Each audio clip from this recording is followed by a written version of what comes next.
Carlos Moreira is joining us right now, the founder and CEO of WISeKey. Carlos, thank you so much for being here today. Pleasure. Tell us a little bit about WISeKey.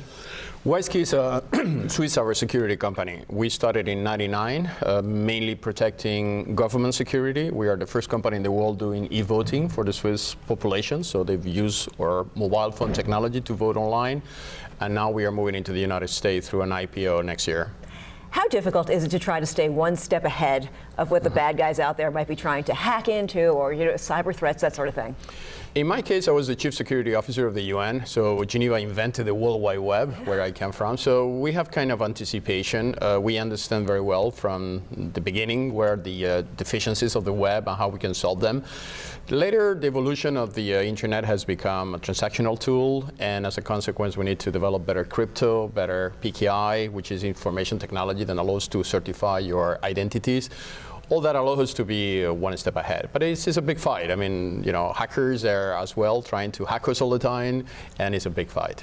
A lot of us out there are told to change our password every month to be secure, but I mean, that just seems like it's child's play anymore. I mean, is the password almost obsolete? Correct. The password is dead, actually. The technology of the password was even before the internet, imagine. So the internet has not able to solve the problem of the password. Passwords are based on letters or numbers, and then they are very easy to anticipate. So now you have to move into what you call a strong authentication, which is identities, digital identities, and they are encrypted passwords that you install in your devices. And those are more difficult. They still will be able to hack your password, but not to get the data inside your password because it will be encrypted. So when do you think we'll be really moving on to that, where people will just get away from passwords altogether?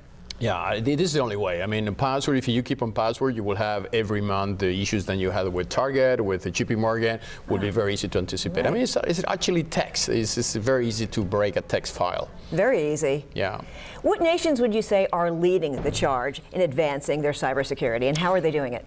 In Europe, in Switzerland in particular, we had the chip technology, the chips that you have in your credit card. Right. This is where you put the passwords, and they are encrypted for something like 10 years now. So obviously, the countries have a huge experience on that. This is coming to the United States now. Slowly, but it's coming. The issue here in the United States, you don't have a notion of identity. You don't have a national ID card.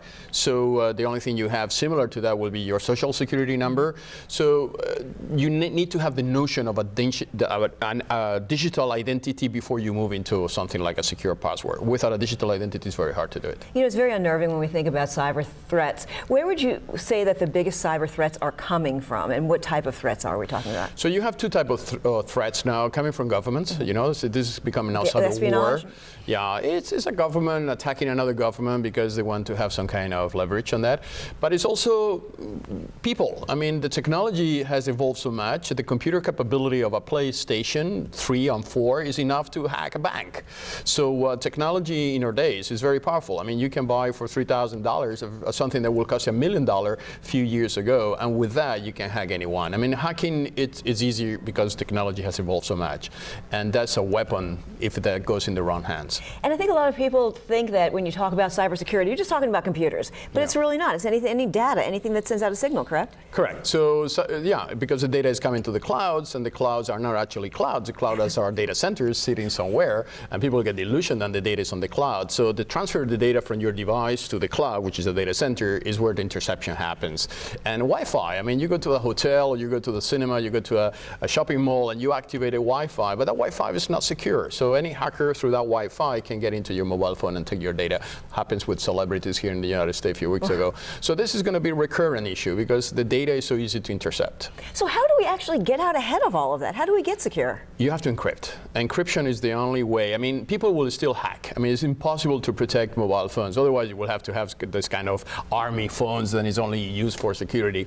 So you will need to use your iPhone and all that. But the data has to be encrypted. The only way is to encrypt the data, because hacker will get the data, but because it is encrypted with your key, which is on your phone, then they will not be able to decrypt. Encryption is the only way out.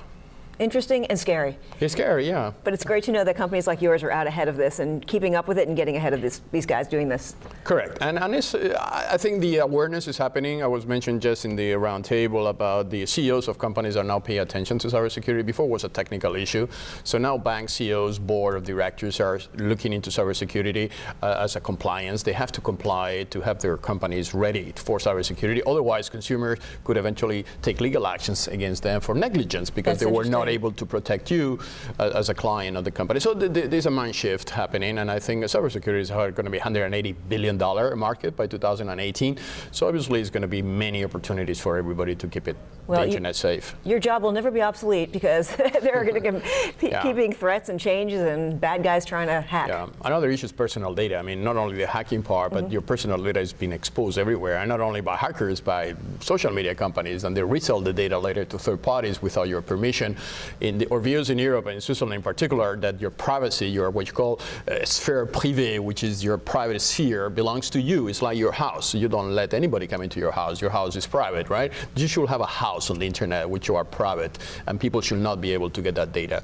So this is a thing that technology companies are understanding now, that consumer data has to be protected, which was not the case until a few months ago. I mean, I think you're right. I think that so many of us are so naive. We think that we're in our home, we're on our computer, or we're using our Wi-Fi, and who could be looking and why would they be looking? But really, prying eyes could be anywhere. Yeah, because your data is your currency. I mean, people think that because they're using Facebook and it's a free service, but you're paying with your data. The data is your currency, right? When you accept to be party of a social media are offering you a service against your data. And now people are just realizing that the data has a value. Before, people didn't realize that data has a value, but data has a lot of value. It's a currency. It's a very powerful currency. So to any consumers who might be watching this interview, what are the basic steps you should take to protect yourself? So the first one is divide your data into two areas. One is PII, which is personal identifiable information. It's who you are, where you live, where your kids go to school. All the data should be encrypted, and should not give that to anybody. This is your really privacy. But eventually, what you do, you play golf, you like going holidays to Bahamas, that eventually you can make available to third parties because you want to receive services. But you don't want them to know who you are. You don't mind to know them what you do. So that's why you're you have to segmentate data. And if you do that, and if your companies start to develop technology like we do, then allows that segmentation, then we are okay. Well, thank you for all the advances that you're making to keep us all safe. Thank you very much. All the nice best. to talk to you, Carlos. Learned a lot today. Thank you very much.